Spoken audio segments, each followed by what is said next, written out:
think the number one issue that leaders commonly experience when they're trying to lead with speed is forgetting to value their teams visibly in a way that their teams feel it. And let me give you an example. I do a lot of executive coaching, and I was coaching a senior leader.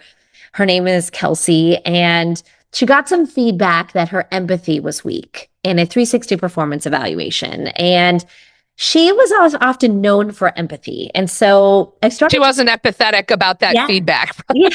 Yeah. Well, I started to shadow her meetings. And turns out when she was in person with her team, having a meeting, she was great at building empathy. She asked good questions. She had good body language. She knew how to motivate and build morale.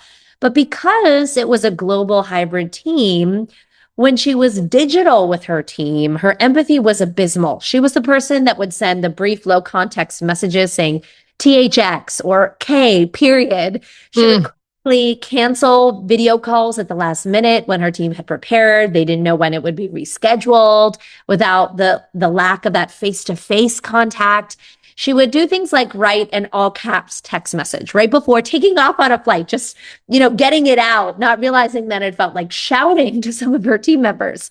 And so in many ways, she had to realize that in the age of speed, valuing visibly wasn't just the handshake, the head nod, the in-person meeting anymore. It meant a lot more. It was a set of daily rituals like valuing her team's time, inboxes, schedules, changing the way she ran meetings to truly drive engagement of introverts, extroverts, those sitting in a different location or floor versus those sitting next to her.